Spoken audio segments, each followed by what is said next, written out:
টাঙ্গাইলের যমুনার চরাঞ্চলে বাড়ছে চীনাবাদামের আবাদ। বিশেষ করে যমুনার বুকে জেগে ওঠা নতুন নতুন চরগুলোতে কৃষকরা আবাদ করছেন বাদাম আবাদে খরচ একেবারে কম, সামান্য পরিচর্যায় বেড়ে ওঠে বাদামের গাছ।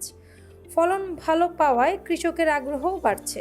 অত্যন্ত পুষ্টিকর তৈল জাতীয় এ খাবারটি আবাদে অনুকূল পরিবেশ ও সরকারি সহযোগিতা পেলে যমুনার চর অঞ্চলের অনাবাদি জমিগুলো আবাদের আওতায় আসবে।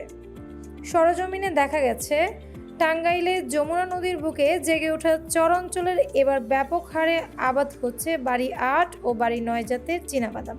আমাদের উদ্ভাবিত জাত বাড়ি বাদাম ৮ এবং ৯ আমরা এখানে ছড়িয়ে দিচ্ছি। গতবার আমরা ১ হেক্টর জায়গায় করেছিলাম এবং সেখান থেকে পুরো ২০টাই আমরা এখানে রেখেছিলাম। সেই ২০টাই আবার আমরা এই মাঠেই কৃষকের মাধ্যমে আমরা ছড়িয়ে দিচ্ছি এবং এবার আমরা পুরো ২০টাই রাখবো। এই বীজটা রাখলে কৃষক তাদের কোয়ালিটি বীজ পাবে এবং আমরা এখানে আমাদের বীজ উৎপাদনের জন্য, কোয়ালিটি বীজ উৎপাদনের জন্য যতগুলো প্রযুক্তি নেওয়া দরকার সবগুলো আমরা এখানে প্রয়োগ করেছি। সময় মতো ওষুধ প্রয়োগ এবং নিড়ানি দেওয়া, সার প্রয়োগ, সেচ প্রয়োগ সব কিছু উৎপাদন দেওয়াতে আমাদের এখানে ফলন ভালো হবে এবং কৃষক এখান থেকে পুরাটা বীজ রাখবে এবং আমাদের তত্ত্বাবধানে বীজগুলো রাখবো। এই বীজগুলাই আমরা আবার সামনের বছর এই চরেই এই কৃষকের মাঝে আমরা আবার ছড়িয়ে দেব।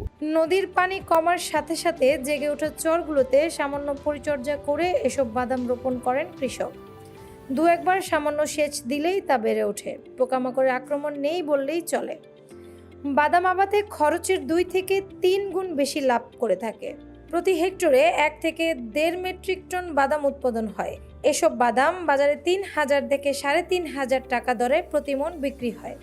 এর আওতায় আপনারা দেখবেন যে আমাদের এই চর এলাকা কিন্তু একসময় ফাঁকা পড়ে থাকতো।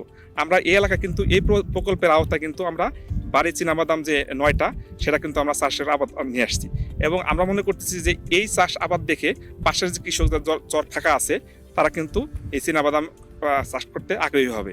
আমাদের প্রকল্পে আরও কিছু উদ্দেশ্য আছে, যেমন আমাদের কৃষক ট্রেনিং। আমরা কিন্তু কৃষক ট্রেনিংয়ের মাধ্যমেও আমরা আমাদের যে পপুলার যে ভ্যারাইটিগুলো আছে সেই ভ্যারাইটিগুলো কিন্তু আমরা কৃষকদের মাঝে ছড়িয়ে দেওয়ার চেষ্টা করছি।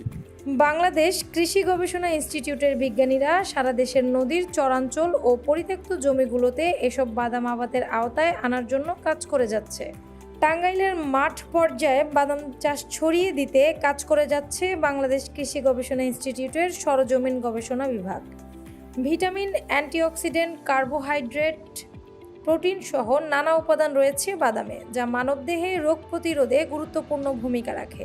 এসব বাদামের আবাদ সারা দেশে ছড়িয়ে দিতে পারলে কৃষক লাভবান হওয়ার পাশাপাশি পুষ্টিরও চাহিদাও পূরণ হবে, এমনটাই মনে করছে সংশ্লিষ্টরা। যে সকল জমিতে অন্যান্য ফসল চাষ না হয় সেই সকল জমিকেও ব্যবহারের আওতায় আনা, যেমন চর ফসল। আপনারা এখানে দেখতে পাচ্ছেন এই পুরো চরে বাদাম হচ্ছে। এটা বাড়ি বাদাম ৯। আমাদের ১২টা বাদামের জাত আছে, তার মধ্যে এইটা একটা জাত।